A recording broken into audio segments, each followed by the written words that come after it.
All right, so my wife is having an issue with her screen and her Mercedes GLA 250.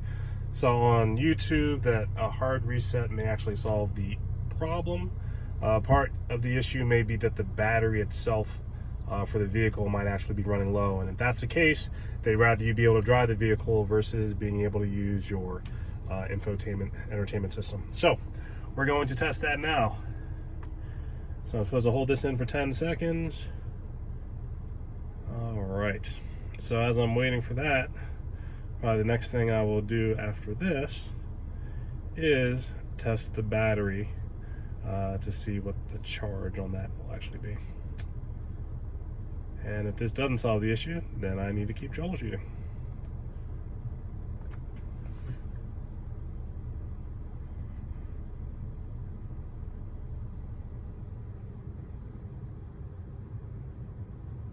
Looks like I will need to keep troubleshooting.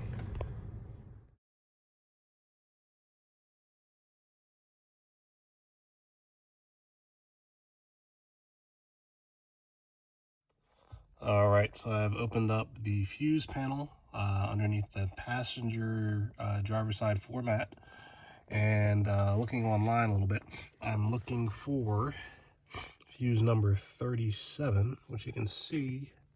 Oh, it's right here where I have that light on there, 37.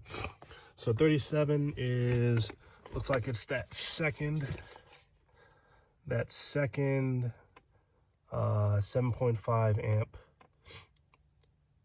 fuse from the 30 amp you see there at the top to the left. So I had to open that up and see if that's actually blown or not. So we'll see if that's the actual issue. All right, looking at the 7.5 fuse, everything looks intact here. If it was not, then that S would actually be broken. But it looks like everything's intact. So we'll have to see if it's a software issue or perhaps just putting the fuse in place. Maybe the fuse wasn't sitting in the right spot. So we'll see if that fixes it. Eureka!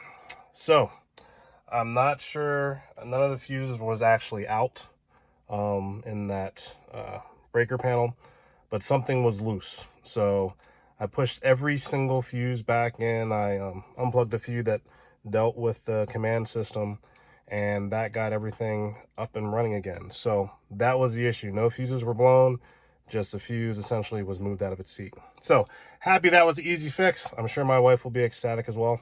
But that's today's fix. So I hope you enjoyed watching. If you have any issues with a system just not functioning at all, first thing to do, if a system reset doesn't actually work, is to actually check the fuses. And that's what did in this one.